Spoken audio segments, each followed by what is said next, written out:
السلام عليكم ورحمة الله وبركاته. الحمد لله نحمده ونستعينه ونستغفره ونؤمن به ونتوكل عليه ونعوذ بالله من شرور أنفسنا ومن سيئات أعمالنا. من يهده الله فلا مضل له ومن يضلله فلا هادي له. ونشهد أن لا إله إلا الله وحده لا شريك له. ونشهد أن سيدنا ونبينا وحبيبنا ومولانا محمدا عبده ورسوله. أما بعد، قال الله تبارك وتعالى في القرآن الكريم: أعوذ بالله من الشيطان الرجيم. بسم الله الرحمن الرحيم. يا أيها الذين آمنوا إذا نودي للصلاة من يوم الجمعة فاسعوا إلى ذكر الله وذروا البيع ذلكم خير لكم إن كنتم تعلمون. صدق الله العظيم. ہر طرح کی تعریف اور حمد و ثنا اللہ بزرگ و برتر کے لائق ہے، جس کا کوئی شریک نہیں، جس کا کوئی ساجی اور ہمسر نہیں، جو ہمیشہ سے ہے اور ہمیشہ رہے گا. بے شمار درود و سلام نازل ہوں اللہ کے آخری پیغمبر جناب محمد الرسول اللہ صلی اللہ علیہ وسلم پر اور آپ کے تمام اصحاب اور اہل بیت پر. محترم حضرات،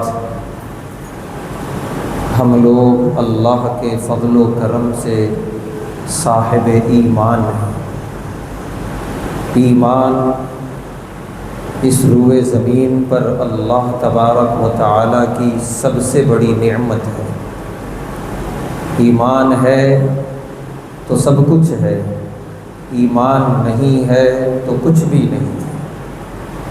آنکھیں بند ہو جانے کے بعد، موت آ جانے کے بعد اب سارا دار و مدار ایمان پر ہوگا.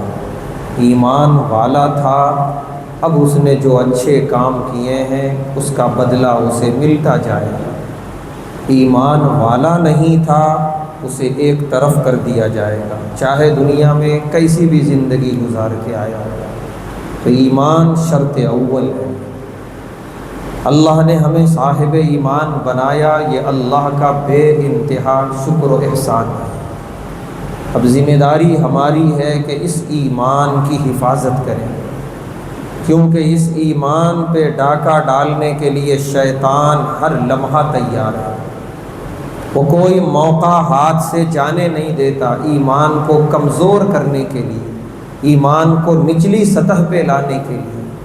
کیونکہ ایمان جتنا کمزور ہوتا ہے اتنا گناہوں کی رغبت بڑھتی ہے، اتنا بندہ گناہوں پر جری ہوتا ہے. اور ایک ایسا وقت آتا ہے کہ بڑے سے بڑا گناہ کرنے میں اسے کوئی جھجک محسوس نہیں ہوتی. یہ اس بات کی دلیل ہے کہ وہ بندہ ایمان کے دہلیز اور سرحد پہ کھڑا ہے، کہ وہ کبھی بھی کفر کے دائرے میں داخل ہو سکتا ہے. شیطان وہاں تک لے آیا اسے.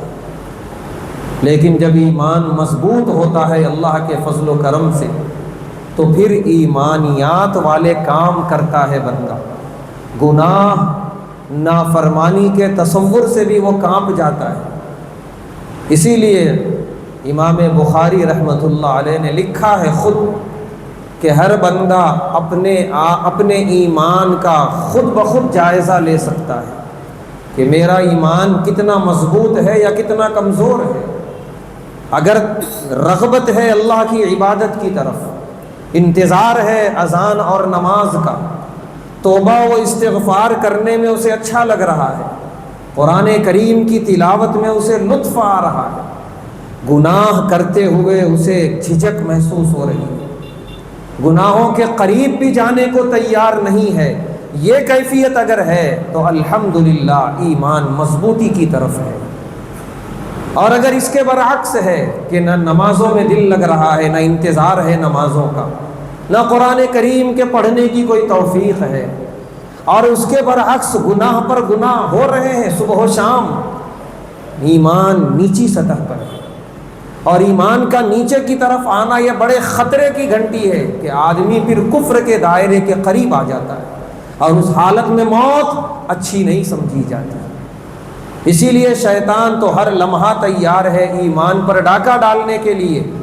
دوسری طرف اللہ تبارک و تعالی نے تھوڑے تھوڑے وقفے سے ایسا ماحول یا ایسا دن یا ایسی گھڑی ہمیں عنایت فرمائی کہ اگر ہم نے اس کا صحیح استعمال کیا ہمارا ایمان مضبوط ہوتا ہے، ہماری روحانیت مضبوط ہوتی ہے۔ اگر کچھ کمی تھی ایمان میں تو وہ کمی کی تلافی ہو جاتی ہے۔ ہمیں معلوم ہونا چاہیے اسی بڑے خاص مقصد کے لیے اللہ تعالیٰ نے پورے سال میں رمضان دیا اور پورے ہفتے میں جمعہ کا دن عطا فرمایا کہ یہ پورا ہفتہ کوتاہیوں میں گزرا ہوگا، غفلتوں میں گزرا ہوگا، جمعہ کا دن ایک اللہ تبارک و تعالیٰ سے بڑا اللہ تبارک و تعالیٰ کی طرف سے بڑا انعام، ایک بڑا اللہ کی طرف سے فضل ہے، احسان ہے کہ جو جمعہ کا دن جمعہ کے حقوق کے ساتھ گزارتا ہے۔ پیارے نبی صلی اللہ علیہ وسلم نے فرمایا گزشتہ جمعہ سے لے کے اس جمعہ تک جو درمیان میں کوتاہیاں ہوئیں، گناہ ہوئے، وہ معاف کر دیے جاتے ہیں۔ ہاں شرط یہ ہے کہ گناہ کبیرہ نہ ہوا ہو۔ تو یہ بہت بڑا اللہ تبارک و تعالیٰ کا کرم ہے، احسان ہے جو اللہ نے ہمیں جمعہ کا دن عطا فرمایا۔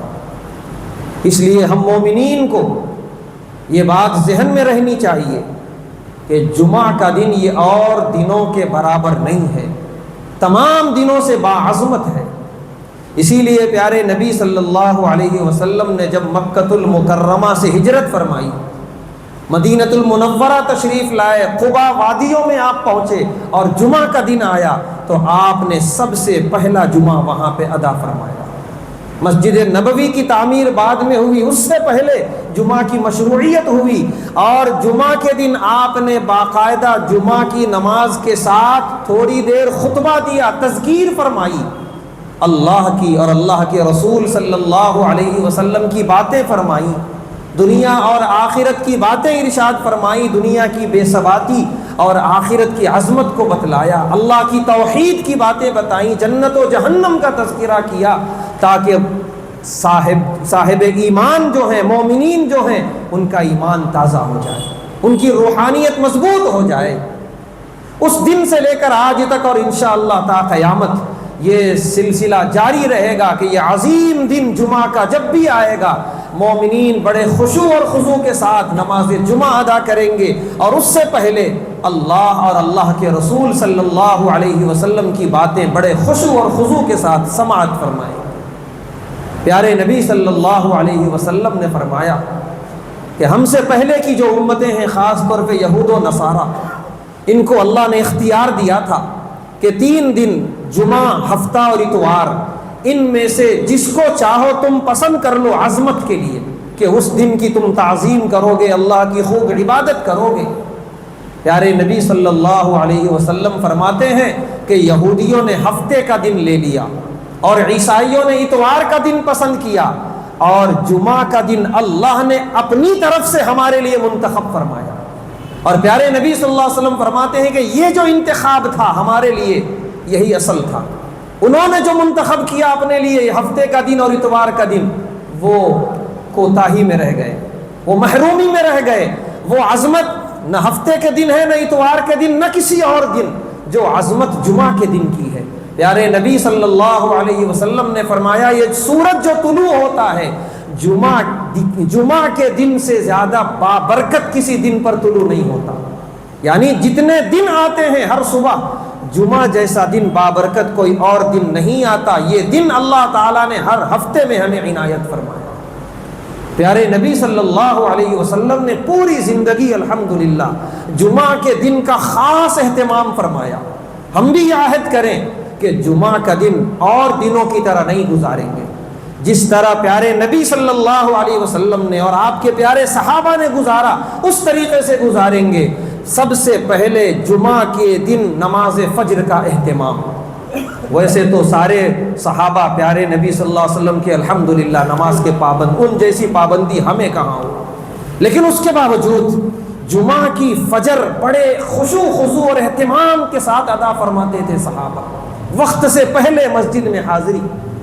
اور پیارے نبی صلی اللہ علیہ وسلم نے جمعہ کے دن کی فجر میں جو صورتیں تلاوت فرمائی ہیں پابندی سے، پہلی رکعت میں سورہ سجدہ اور دوسری رکعت میں سورہ دہر.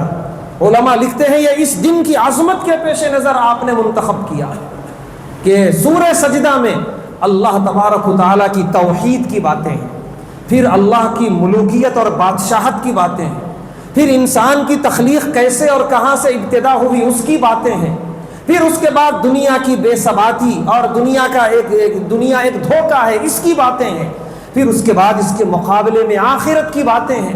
یہ ساری توحید اور ایمانیات اور روحانیت کی باتیں اس سورہ میں الحمدللہ ہیں، سورہ سجدہ میں. اور اس میں ایک آیت سجدہ بھی ہے جسے پڑھ کے پیارے نبی صلی اللہ علیہ وسلم سجدہ بھی ادا کیا کرتے تھے. اور دوسری رکعت میں ہے سورہ دہر. سورہ دہر کی جو ابتدائی آیتیں ہیں اللہ نے انسان کی اوقات بیان کی کہ انسان کیا تھا پیدائش سے پہلے، اور پھر پیدا ہونے کے بعد اللہ کے فضل و کرم سے وہ کیا بنا، کیسی اس کے اندر قوت سماعت، کیسے بصارت، کیسے اللہ نے بولنے کی طاقتیں دی، اور نہ جانے کیسی کیسی صلاحیتوں سے اللہ نے اسے معمور کیا. پھر اللہ نے انسان کی انتہا کو بیان کیا کہ ایک وقت آتا ہے وہ ختم ہو جاتا ہے، وہ ساری صلاحیتیں اللہ سلب کر لیتے ہیں، چھین لیتے ہیں. پھر ایک وقت آئے گا اللہ ساری صلاحیتوں کے ساتھ دوبارہ اٹھائیں گے قبروں سے. پھر اس کے بعد اللہ نے آخرت کی منظر کشی فرمائی ہے. تو یہ دونوں صورتوں کا جو مضمون ہے آدمی اگر سمجھ کر سنے اور پڑھے تو ایمان تازہ ہو جائے، اپنی اوقات یاد آ جائے اور دنیا کے مقابلے میں آخرت کی تیاری کی فکر لگ جائے. پیارے نبی صلی اللہ علیہ وسلم ہر جمعہ نماز فجر میں یہ 2 صورتیں تلاوت کیا کرتے تھے. اس کے بعد پیارے نبی صلی اللہ علیہ وسلم نے فرمایا کہ جمعہ کے دن خاص طور سے سورہ کہف کی تلاوت کی فضیلت، اور سارے صحابہ کرام الحمدللہ سورہ کہف کی تلاوت کیا کرتے تھے ہر جمعہ. سورہ کہف کی تلاوت کے بارے میں پیارے نبی صلی اللہ علیہ وسلم نے فرمایا جو شخص ہر جمعہ سورہ کہف کی تلاوت کرے گا دجالی فتنے سے محفوظ رہے گا. ہم سب جانتے ہیں کہ دنیا جب سے بنی ہے اس وقت سے لے کے قیامت برپا ہونے تک سب سے بڑا فتنہ جو اس دنیا میں آئے گا وہ دجال ہے. پیارے نبی صلی اللہ علیہ وسلم نے خود بیان فرمایا یہ جملہ، اور آپ نے فرمایا ہر نبی نے دجال سے ڈرایا ہے اپنی امت کو، اور میں بھی ڈراتا ہوں تمہیں دجال سے. اور ایک ہے دجال کا آنا اور ایک ہے دجال کے آنے سے پہلے دجالی فتنوں کا پوری دنیا میں پھیل جانا. دجالی فتنہ ہے بے حیائی، دجالی فتنہ ہے جھوٹ، دجالی فتنہ ہے آنکھوں کا غلط اور ناجائز استعمال، دجالی فتنہ ہے شراب کے نام بدل کر اس کو پینا، دجالی فتنہ ہے سود کے طریقے اور نام بدل کے ہیلے بنا کے اس کو کھانا، اس کا کاروبار کرنا. یہ سارے دجالی فتنے ہیں. دجال تو جب آئے گا تب آئے گا، اللہ محفوظ فرمائے، لیکن اس سے پہلے کہ یہ فتنے بھی کوئی معمولی نہیں ہیں. جو شخص سورہ کہف کی تلاوت کرتا ہے ہر جمعہ اللہ اس کو دجالی فتنوں سے محفوظ فرماتے ہیں. لہذا جو یہ کہتے ہیں اس زمانے میں جھوٹ سے بچنا بڑا مشکل ہے، سود سے بچنا بڑا مشکل ہے، کچھ بھی مشکل نہیں ہے. ذرا تدبیریں تو اختیار کر لیں، ہر جمعہ سورہ کہف پڑھ کے دیکھ لیں، اندر سے ایک ایمانی صلاحیت پیدا ہوگی جو سود کے قریب جانے سے روکے گی، جو جھوٹ زبان پر لانے سے روکے گی. انشاءاللہ یہ فضیلت ہے سورہ کہف کی تلاوت کی. دوسری فضیلت بیان فرمائی پیارے نبی صلی اللہ علیہ وسلم نے کہ سورہ کہف جو شخص ہر جمعہ تلاوت کرتا ہے دوسرا جمعہ آنے تک وہ خصوصی اللہ کی طرف سے نور کے سائبان میں رہتا ہے، جو ہمیں ہماری آنکھوں سے نظر نہیں آتا، لیکن اللہ کی خصوصی رحمتیں برکتوں کا نزول ہوتا ہے اس شخص پر جو شخص جمعہ کے دن سورہ کہف پڑھنے کا اہتمام کرتا ہے. تو یہ دوسرا بڑا ذمہ داری والا کام. پہلا کام نماز فجر کی پابندی ہو. نماز فجر ہر دن فرض ہے، لیکن بالخصوص نماز روز جمعہ یعنی جمعہ کے دن کی فجر بالکل نہ چھوٹنے پائے. اور دوسری ذمہ داری، کبھی بھی فجر سے لے کے جمعہ کی اذان تک یا اس کے بعد بھی سورج غروب ہونے تک جب بھی موقع ملے سورہ کہف کی تلاوت کریں. موقع ملے نہیں، موقع ملنے کے انتظار میں ہوں گے، نہیں ملے گا. موقع نکالیں ہم از خود، ہر حال میں 10 سے 15-20 منٹ سورہ کہف کی تلاوت ہر جمعہ کے دن انشاءاللہ. اس کے بعد پیارے نبی صلی اللہ علیہ وسلم نے فرمایا جمعہ کی تیاریاں شروع کرو، غسل کرو، ناخن کاٹو، اپنے جسم کے جو بال ہیں ضرورت سے زائد ان بالوں کو صاف کرو. اسی طریقے سے آپ نے فرمایا خوشبو لگاؤ، آپ نے فرمایا سرما استعمال کرو، آپ نے فرمایا جو تمہارے پاس عمدہ لباس ہے وہ عمدہ لباس زیب تن کرو، آپ نے فرمایا مسواک کرو. یہ ساری جمعہ کی سنتیں ہیں جو ہر جمعہ پیارے نبی صلی اللہ علیہ وسلم اس پر عمل کیا کرتے تھے اور آپ کے صحابہ کرام کیا کرتے تھے. یہ اعمال بتا رہے ہیں کہ جمعہ کے دن کا کس قدر اہتمام تھا پیارے نبی صلی اللہ علیہ وسلم کو. لہذا یہ ساری تیاریاں کب ہونی ہیں؟ جمعہ کی اذان سے پہلے. ساری تیاریوں سے بندہ جمعہ کی اذان سے پہلے فارغ ہو کر نماز جمعہ کے لیے مسجد میں پہنچ جائے، کیونکہ پیارے نبی صلی اللہ علیہ وسلم فرماتے ہیں کہ جمعہ کی اذان کے بعد، یا اذان کا ذکر حدیث میں نہیں ہے کہ بس جب جمعہ کا وقت ہو جاتا ہے 2 فرشتے ہر مسجد کے دروازے پہ کھڑے ہو جاتے ہیں، اور جو اول وقت میں مسجد میں آتا ہے نماز جمعہ کے لیے اس کا ثواب لکھتے ہیں کہ اس کے لیے ثواب ہے اللہ کی راہ میں 1 اونٹ قربان کرنے کا، جو سب سے پہلے مسجد کے اندر داخل ہوا نماز جمعہ کے لیے. پھر دوسرے نمبر پہ جو شخص آتا ہے اس کے حق میں لکھا جاتا ہے 1 گائے قربان کرنے کا ثواب. پھر تیسرے نمبر پہ جو شخص آتا ہے اس کے حق میں لکھا جاتا ہے 1 دمبا اللہ کی راہ میں قربان کرنے کا ثواب. آگے فرمایا پیارے نبی صلی اللہ علیہ وسلم نے جو اس کے بعد آتا ہے اس کے حق میں لکھتے ہیں فرشتے 1 مرغی اللہ کی راہ میں قربان کرنے کا ثواب. یہاں تک کہ جو اس کے بعد آتا ہے پیارے نبی صلی اللہ علیہ وسلم فرماتے ہیں اس کے حق میں فرشتے لکھتے ہیں اللہ کی راہ میں 1 انڈا صدقہ کرنے کا ثواب. اس کے بعد پھر اب ثواب نہیں لکھا جاتا کسی کے بارے میں. یہ شخص سب سے آخری ہے، اور سب سے آخری بھی کون سا شخص ہے؟ پیارے نبی صلی اللہ علیہ وسلم فرما رہے ہیں امام کا خطبہ شروع ہونے سے پہلے امام کا خطبہ شروع جیسے ہوتا ہے فرشتے رجسٹر بند کر کے وہ خطبہ سننے کے لیے بیٹھ جاتے ہیں. اب کسی آنے والے شخص کے لیے کوئی ثواب نہیں لکھا جاتا. تو یہ اس بات کی طرف اشارہ ہے اس حدیث سے کہ اذان جمعہ سے پہلے مسجد پہنچنے کا اہتمام کریں جتنا ہو سکے، تاکہ آرام سے سنتوں کی ادائیگی ہو، آرام سے اگر اللہ توفیق دے تو سورہ کہف کی تلاوت ہو، اور فرشتوں میں اولین مسجد میں داخل ہونے والوں کی فہرست میں ہمارا نام درج کیا جائے. تو جتنا جلد ہو سکے مسجد میں پہنچنے کی کوشش کی جائے. اس کے بعد پیارے نبی صلی اللہ علیہ وسلم نے مسجد میں داخل ہونے کے بعد آداب بیان فرمائے کہ نماز جمعہ میں چونکہ مجمع زیادہ ہوتا ہے، فرمایا جب مسجد کے اندر داخل ہو لا یفرق بین اثنین، 2 آدمیوں کے بیچ میں گھس کر بیٹھنے کی کوشش نہ کرے، 2 کے درمیان تفریق نہ کرے. اور آپ نے فرمایا مسجد میں داخل ہوتے ہوئے تکلیف نہ پہنچائے، لوگوں کو اگلتے ہوئے نہ جائے. یہ 2 چیزوں سے خاص طور سے منع فرمایا پیارے نبی صلی اللہ علیہ وسلم نے. ایک تو یہ ہے کہ بیٹھنے میں ایسی جگہ بیٹھے کہ سامنے والے آزو بازو والے کسی کو تکلیف نہ ہو. دوسرا یہ ہے کہ انگلتے ہوئے آگے بڑھنے کی کوشش نہ کی جائے. یہ غلطیاں بہت زیادہ ہوتی ہیں کہ آتے ہیں تاخیر سے، جو کہ نہیں آنا چاہیے. آگے بیٹھنے کی تمنا اور خواہش سے پہلے تشریف لائیں مسجد کے اندر، کیونکہ مسجد میں کوئی جگہ کسی کے لیے خاص نہیں ہے، جو پہلے آیا اس کے لیے وہ جگہ ہے. تو پیارے نبی صلی اللہ علیہ وسلم نے ارشاد فرمایا کہ بعد میں آنے کے بعد انگلتے ہوئے جو لوگوں کو کندھوں پہ پاؤں رکھ کر کندھوں کے اوپر سے پاؤں اٹھاتے ہوئے آگے بڑھتے ہیں، یہ انتہائی ناپسندیدہ عمل ہے، تکلیف دہ عمل ہے. اتنا تکلیف دہ کہ پیارے نبی صلی اللہ علیہ وسلم ایک مرتبہ منبر پہ خطبہ دے رہے تھے اور ایک شخص پیچھے سے آگے بڑھتا جا رہا ہے. آپ نے خطبہ روک دیا اور روک کر آپ نے اس شخص سے فرمایا کہ بیٹھ جا، اور اب تک تو جتنوں کو انگلتے ہوئے آیا ہے، تکلیف دیتے ہوئے آیا ہے، اب اس سے آگے آنے کی کوشش نہ کر، جہاں آیا ہے بس وہیں پر بیٹھ جا. اس کے بعد پھر کیا کسی کو جرأت ہوگی زندگی بھر ایسی حرکت کرنے کی؟ یہ پیارے نبی صلی اللہ علیہ وسلم کی ناراضگی اور یہ غصہ بتا رہا تھا کہ کتنا ناپسندیدہ عمل ہے، چاہے وہ جمعہ کی نماز ہو، چاہے وہ عیدین کی نماز ہو، یا کوئی اور پیارا مجمع ہو، ہرگز انگلتے ہوئے آگے بڑھنے کی بالکل کوشش نہ کی جائے۔ آگے بڑھنے کی خواہش اور تمنا ہے پہلے مسجد میں حاضر ہوا جائے۔ تو یہ مسجد کا آداب پیارے نبی صلی اللہ علیہ وسلم نے بیان فرمائے، اور خاص طور سے آگے ارشاد فرمایا پیارے نبی صلی اللہ علیہ وسلم نے، جب امام کا خطبہ شروع ہو جائے خاموشی سے خطبے کو سماعت کیا جائے، خاموشی سے سنا جائے خطبے کو۔ دوران خطبہ بات چیت یہ جائز نہیں ہے، کیونکہ خطبے کا حکم فقہا لکھتے ہیں ایسا ہی ہے جیسے نماز کا حکم ہے۔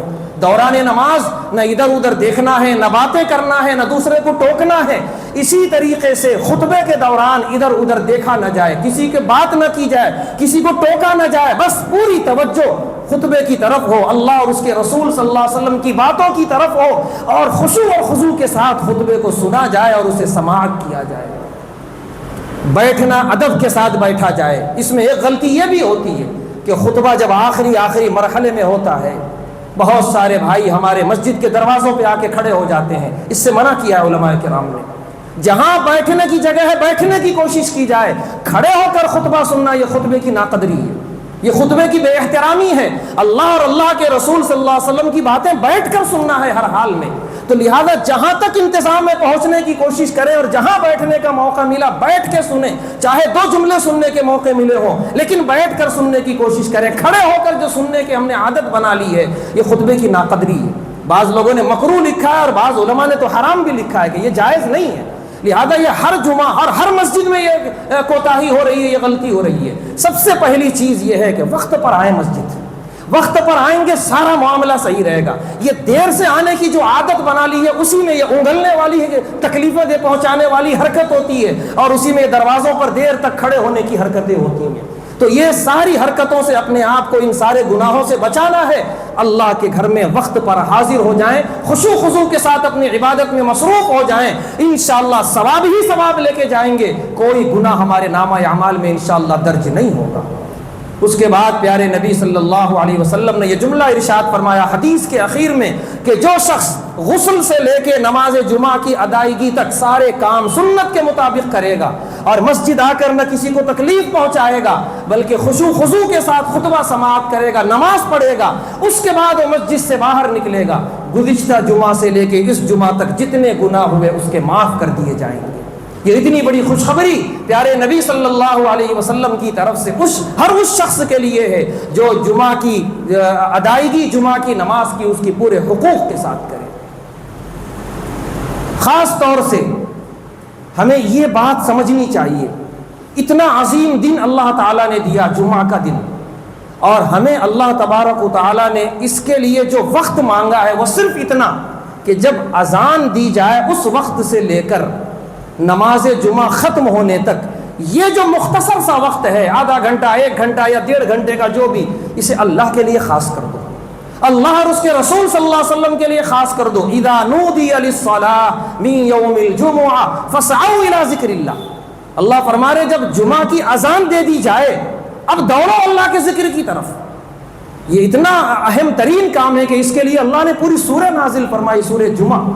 اذان جمعہ ہو گئی، دوسری اذان بھی ہو گئی، عربی خطبہ بھی شروع ہو گیا، آرام سے چلے آ رہے ہیں مسجد کی طرف۔ یہ بڑی ناقدری ہے، یہ بڑی ناقدری ہے، اس کو ہمیں سمجھنے کی ضرورت ہے۔ ہمیں معلوم ہونا چاہیے کہ یہ اس امت سے پہلے ایک یہ امت تھی یہودی، اس کے بقیات آج بھی ہیں اسرائیل کے اندر۔ یہود امت کا ایک قبیلہ آباد تھا ایک خاص علاقے میں، اردن کے ساحل پہ، جہاں فلسطین اور اردن کی سرحد ہے، وہاں پر ایک قبیلہ آباد تھا یہ یہودیوں کا، بنی اسرائیلیوں کا، حضرت داؤد علیہ السلام کے زمانے میں۔ اور جیسا کہ ابھی بات آئی شروع میں کہ یہودیوں نے اپنے لیے عظمت کے طور پہ ہفتے کا دن پسند کیا، تو اللہ نے ان کے لیے حکم یہ دیا کہ ہفتے کی فجر سے لے کر طلوع آفتاب سے لے کر غروب آفتاب تک کوئی دنیاوی کام نہیں کرنا ہے، صرف اللہ کی عبادت کرنی ہے۔ اندازہ لگائیے کہ وہ حکم اور یہ حکم کتنی چھوٹ ہے ہمارے لیے، کتنی گنجائش ہے۔ ہمیں پوری اجازت ہے جمعہ کے دن صبح سے لے کے دوپہر تک جتنا چاہے کاروبار کریں، کوئی حرام نہیں ہے، اور نماز جمعہ ادا کرنے کے بعد پھر سورج غروب ہونے تک، اس کے بعد تک جتنا چاہے ہم جو ہے اپنی کاروبار میں مصروف رہیں، پوری آزادی ہے، کوئی گناہ نہیں ہے۔ صرف مانگا ہے اللہ نے مختصر سا وقت، اذان سے لے کے نماز جمعہ کی ادائیگی تک اتنا سا وقت اللہ نے مانگا ہے، اور ادھر پورا وقت مانگا تھا اللہ نے ان سے صبح سے لے کے شام تک، اور وہ لوگ ناقدری کرنے لگے۔ وہ ایک خاص قسم کے وہ لوگ چونکہ ساحل پر آباد تھے، مچھلیوں کا شکار کرتے تھے، وہ ایک بہانے سے مچھلیوں کا شکار کرنے لگے۔ اللہ نے مہلت دی، مہلت پہ مہلت دی، لیکن جب وہ باز نہیں آئے تو اللہ فرما رہے ہیں وَجَعَلَ مِنْهُمُ الْقِرَدَةَ وَالْخَنَازِيرَ، اللہ نے ان کے چہروں کو بندروں اور خنزیروں کی شکل میں بدل دیا۔ اللہ محفوظ فرمائے، اتنا بدترین عذاب ان پر اتارا۔ غلطی کیا تھی؟ وہ کوئی شرک نہیں کر رہے تھے، وہ ایمان والے تھے، بنی اسرائیل تھے، حضرت داؤد علیہ السلام پر ان کا ایمان تھا۔ غلطی کیا تھی؟ ایک عظیم دن انہیں دیا گیا تھا، وہ اس کی ناقدری کر رہے تھے، ناقدری پر ناقدری کیے جا رہے تھے، یہاں تک کہ اللہ کے پاس جو مہلت کا وقت تھا وہ ختم ہوا، اللہ نے ان کے چہروں کو بدل دیا۔ صحابہ نے سوال کیا کہ پھر کیا یہ جو آج کل نسل ہے بندروں اور خنزیروں کی، کہیں انہی کی تو نہیں ہے؟ پیارے نبی صلی اللہ علیہ وسلم نے فرمایا نہیں، وہ لوگ بس کچھ دن اس کے بعد زندہ رہے، 3 دن یا 7 دن، اس کے بعد سب کے سب مر گئے، ختم ہو گئے۔ اللہ نے فرمایا فَجَعَلْنَاهَا نَكَالًا، ہم نے عبرت بنایا ہے اس قوم کو اور اس کی عذاب کو۔ یہ عبرت کس کے لیے؟ ہمارے اور آپ کے لیے، کہ بس مختصر سا وقت اللہ نے مانگا ہے، اس میں بھی ہم مزاج بنائے ہوئے ہیں دیر سے آنے کا، پہلا خطبہ ہو رہا ہے تب آ رہے ہیں، دوسرا خطبہ ہو رہا ہے تب آ رہے ہیں، بس نام کے لیے مسجد آ رہے ہیں، اللہ معاف کرے۔ کسی طریقے سے 2 رکعت نماز ہو جائے امام کے پیچھے، امام سلام پھیرا، وہی دروازے سے پھر باہر۔ یہ کوئی نماز ہوئی ہے؟ یہ کوئی نماز جمعہ کی کوئی اہمیت ہمارے پاس ہے؟ بلکہ وہ جو حدیث میں نے بیان کی ابھی کہ وہ فرشتے دروازے پہ کھڑے ہو کے لکھتے ہیں ثواب، اسی حدیث میں صحیح ابن خزیمہ حدیث کی کتاب ہے، اس میں لکھا ہوا ہے، پیارے نبی صلی اللہ علیہ وسلم فرماتے ہیں امام کا خطبہ شروع ہونے کے بعد جب کوئی آتا ہے تو فرشتے آپس میں کہتے ہیں من حبس فلان، کس چیز نے اس کو روک دیا تھا؟ اللہ کے ذکر کی طرف ابھی تک نہیں آیا، کس چیز سے نے اس کو غافل کر دیا تھا؟ آگے فرشتے کہتے ہیں من یضلل اللہ فلا ہادی لہ، جسے اللہ گمراہ کر دے اسے کوئی ہدایت دینے والا نہیں ہے۔ ہم اندازہ لگائیں اگر ہم آ رہے ہیں تاخیر سے مسجد جمعہ کے دن، ہم کون سی دعا یا کون سی بد دعا کے مستحق ہو رہے ہیں، اندازہ لگائیں۔ فرشتے بد دعا دے رہے ہیں جسے اللہ گمراہ کر دے اسے کوئی ہدایت دینے والا نہیں۔ ہم اپنا طریقہ بدلیں، ہم اپنا نہج بدلیں، ہم اپنا طرز زندگی اور طرز عبادت بدلیں کہ نمازیں یہ خاص طور سے جمعہ کا دن یہ عام دنوں کی طرح نہیں ہے، یہ پھر نہ جانے کتنا باقی رہ گیا ہماری زندگی میں، بہت تیزی سے زندگی گزر رہی ہے، موت کے جھٹکے لگ رہے ہیں۔ اب جتنے بھی جمعہ کے دن ہماری زندگی میں باقی ہیں اس کی قدر کر لیں۔ پیارے نبی صلی اللہ علیہ وسلم نے فرمایا، آخری حدیث آپ نے فرمایا جمعہ کے دن ایک گھڑی ہے، اس گھڑی میں بندہ جو مانگتا ہے اللہ سے اللہ اسے عطا فرماتے ہیں۔ اب وہ گھڑی کب ہے آپ نے ارشاد نہیں فرمائی۔ اب الگ الگ صحابہ کرام نے الگ الگ جو ہے اپنے اجتہاد سے بیان کیا۔ بعض صحابہ نے یہ کہا ہے ہو سکتا ہے وہ گھڑی صبح ہو، نماز فجر کی اذان سے لے کے اقامت کے درمیان۔ کچھ صحابہ کرام جس میں عبداللہ ابن عمر رضی اللہ تعالی عنہما بھی ہے، وہ فرماتے ہیں کہ جب امام خطبے کے لیے ممبر پہ جاتا ہے اس وقت سے لے کر اقامت کہے جانے تک، اس درمیان کبھی بھی وہ گھڑی آتی ہے۔ اب اس درمیان دعا مانگنے کا 2 ہی وقت ہے، وہ خود فرماتے ہیں۔ ایک وقت ہے امام جب 2 خطبوں کے درمیان بیٹھتا ہے مختصر سے وقت کے لیے، یہ بڑا قیمتی وقت ہے، اور دوسرا جب ممبر سے اتر کے مصلی کی طرف آتا ہے، یہ بھی بڑا مختصر وقت ہے۔ ان 2 وقتوں کو ضائع نہ ہونے دیں، جو بھی دل میں ارمان ہے اسے لے آئیں اور اللہ سے جو ہے فریاد کریں، انشاءاللہ اللہ عطا کرے گا۔ اور بہت سارے صحابہ کرام اور بہت سارے علماء کی یہ رائے ہے کہ وہ گھڑی عصر کے بعد ہے اور غروب آفتاب سے پہلے پہلے ہے۔ اسی لیے بہت سارے اولیاء اللہ کا یہ طرز تھا، یہ طریقہ تھا کہ عصر کی نماز کے بعد خصوصی طور پہ بیٹھ جایا کرتے تھے اللہ کے ذکر میں، دعاؤں میں، اور مغرب کی اذان تک مصروف رہتے تھے تاکہ وہ گھڑی مل جائے۔ تو اگر ہم یہ تینوں اوقات کی پابندی کر لیں، نماز فجر میں بھی آئیں اس وقت بھی اللہ سے دعا مانگیں، اللہ کی عبادت کریں، نماز جمعہ میں بھی آئیں اس وقت بھی ہر گھڑی کی جو ہے حفاظت کریں، اور عصر کی نماز کے بعد بھی ہر جمعہ وقت نکال کر ذرا مسجد پہلے چلے جائیں مغرب سے پہلے اور دعائیں کر لیں، انشاءاللہ ان اوقات میں کسی نہ کسی وقت میں وہ گھڑی ہمیں ضرور ملے گی اور اللہ تبارک و تعالی ہماری مانگی ہوئی تمام مرادیں عطا کریں گے۔ تو یہ بڑی ذمہ داری ہے جمعہ کے دن کے تعلق سے، اور اس کی کوتاہی پر بڑی سخت ترین وعیدیں ہیں۔ ہمیں چاہیے کہ ہم آج سے عہد کریں کہ ہر زندگی میں جتنے جمعے بچے ہوئے ہیں ہر جمعہ سنتوں کے مطابق گزارنے کی کوشش کریں گے۔ اللہ تبارک و تعالیٰ سے دعا ہے کہ اب تک جو بھی کوتاہی ہوئی اللہ اپنے فضل و کرم سے معاف فرمائے، آئندہ ہر جمعہ اس کی تمام فضیلتیں اور اس کی تمام قبولیت کی گھڑیاں حاصل ہونے کی توفیق عطا فرمائے۔ وآخر دعوانا الحمدللہ۔